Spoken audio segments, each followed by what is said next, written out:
ആപത്തുകൾ രോഗങ്ങളും നഷ്ടങ്ങളും എന്നെ ജയിക്കയില്ല.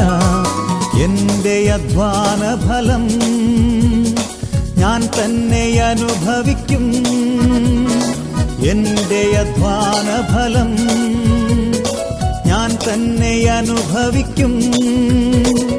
ഞാനും എൻ കുടുംബവുമോ യേശുവെ ആരാധിക്കും.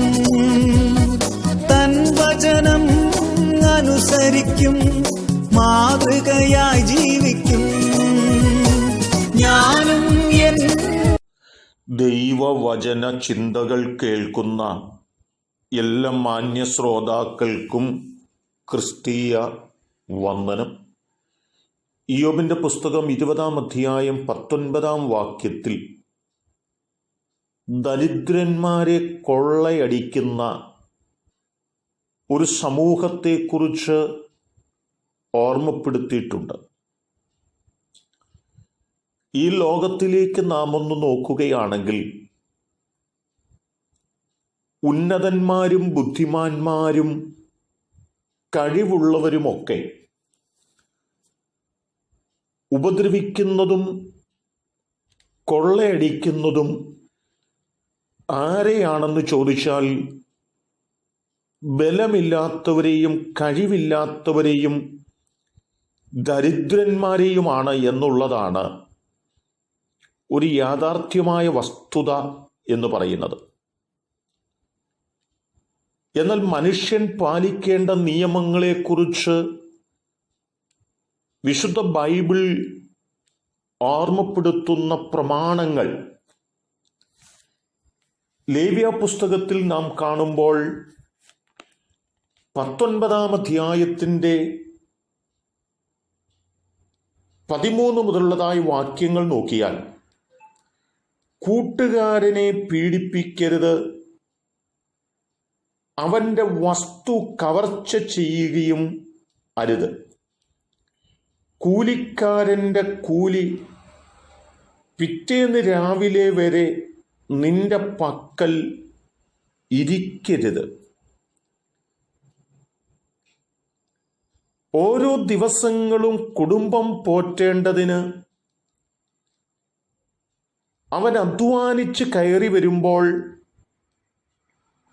അവൻ്റെ അധ്വാനത്തിൻ്റെ കൂലി കൊടുക്കുവാൻ നിങ്ങൾ മടി കാണിക്കരുത്, അത് നിങ്ങൾ അപഹരിക്കരുത് എന്നോർമ്മപ്പെടുത്തുകയാണ് ചെയ്തിട്ടുള്ളത്. ആ കാര്യത്തെക്കുറിച്ച് യാക്കോബ് അപ്പോസ്തലനും ഓർമ്മപ്പെടുത്തിയിട്ടുണ്ട്. 5-ാം അധ്യായം 4-ാം വാക്യം വായിക്കുന്നത്, നിങ്ങളുടെ നിലങ്ങളെ കൊയ്ത വേലക്കാരുടെ കൂലി നിങ്ങൾ പിടിച്ചുവച്ചുവല്ലോ, അത് നിങ്ങളുടെ അടുക്കൽ നിന്ന് നിലവിളിക്കുന്നു. കൊയ്തവരുടെ മുറവിളി സൈന്യങ്ങളുടെ കർത്താവിൻ്റെ ചെവിയിൽ എത്തിയിരിക്കുന്നു. അവൻ്റെ ഉപജീവനത്തിനു വേണ്ടി, അവൻ്റെ കുടുംബം പോറ്റുന്നതിനു വേണ്ടി അവൻ അധ്വാനിക്കാൻ കടന്നു വന്നിട്ട് അവൻ്റെ കൂലി കൃത്യമായി കൊടുക്കുവാൻ മനസ്സ് കാണിക്കാതിരിക്കുന്നത്, അത് നിങ്ങൾ അവരെ കൊള്ളയടിക്കുകയാണ് എന്ന് രേഖപ്പെടുത്തപ്പെടുകയാണ്. ഒരു പഴഞ്ചൊല്ല് നാം ഇങ്ങനെ കേട്ടിട്ടുണ്ട്, അന്ധനെ ചട്ടൻ ചതിച്ചാൽ ചട്ടനെ ദൈവം ചതിക്കും എന്നതാണ്. ഇവിടെ നാം മനസ്സിലാക്കേണ്ടത് ദരിദ്രന്മാരെയും വിധവകളെയും ബലമില്ലാത്തവരെയും കഴിവില്ലാത്തവരെയും ഒക്കെ ചതിക്കുകയും ഉപദ്രവിക്കുകയും കൊള്ളയടിക്കുകയും ചെയ്യുന്നവരായി നാം തീരരുത്. അവരോട് കരുണയും കരുതലും മനസ്സലിവും കാണിക്കേണ്ടവരാണ് എന്ന് തിരിച്ചറിഞ്ഞുകൊണ്ട്